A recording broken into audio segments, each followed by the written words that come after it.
കേരള ഭക്ഷണം വിട്ടൊരു കളിയില്ല Indian cricket താരം സഞ്ജു സാംസൺ. 2020 ലോകകപ്പിനായി അമേരിക്കയിലെത്തിയ സഞ്ജു തേടി പിടിച്ചൊരു കേരള ഹോട്ടലുണ്ട്. ആ ഹോട്ടലിലേക്ക് നമുക്കൊന്ന് പോകാം. ലോകത്തിന്റെ ഏത് കോണിൽ ചെന്നാലും ഒരു നേരമെങ്കിലും ഇത്തിരി ചോറ് കിട്ടാൻ കൊതിക്കാത്ത മലയാളികൾ നന്നേ കുറവായിരിക്കും. ഇന്ത്യൻ ക്രിക്കറ്റ് താരം സഞ്ജുവിന്റെ കാര്യവും മറിച്ചല്ല. 2020 ലോകകപ്പിനായി അമേരിക്കയിലെത്തിയ സഞ്ജു പരിശീലനത്തിന് ശേഷം ന്യൂയോർക്ക് നഗരത്തിൽ കറങ്ങിയത് ഇത്തിരി ചോറ് തേടി. ഒടുവിൽ ആ അന്വേഷണം ചെന്നെത്തിയത് പത്തനംതിട്ടക്കാരൻ വിൽസൺ നടത്തുന്ന ടേസ്റ്റ് ഓഫ് കേരള കിച്ചണിൽ. പൊതിച്ചോറും ബീഫും മീൻ വറുത്തതുമായിരുന്നു ആവശ്യം.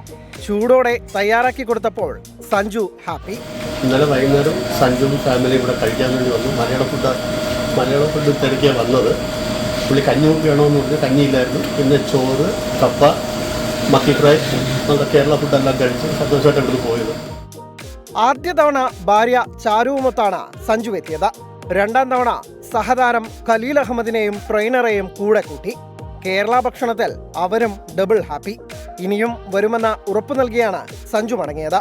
അമേരിക്കയിൽ നിന്ന് മധു കൊട്ടാരക്കരയ്ക്കും ജോജോയ്ക്കുമൊപ്പം സ്പോർട്സ് ഡെസ്ക് 24. എന്തായാലും സഞ്ജുവിനെ തേടി പിടിക്കാൻ കുറേ അധികം മലയാളി കടകളുണ്ട്. നല്ല കാച്ചിയ മോരും ചമ്പാവരി ചോറും ഒക്കെ ഞാനും അവിടെ നിന്നൊക്കെ ചില ഹോട്ടലിൽ നിന്ന് കഴിഞ്ഞിട്ടുണ്ട്. അപ്പോൾ സഞ്ജു സാംസണ് നല്ല കടകൾ, നല്ല മലയാളി കടകൾ അവിടെ ഉണ്ട്. അപ്പോൾ ആ കടകൾ അവർക്ക് കൂടുതൽ സൗകര്യം പകരട്ടെ എന്നാണ് എൻ്റെ വിശ്വാസം.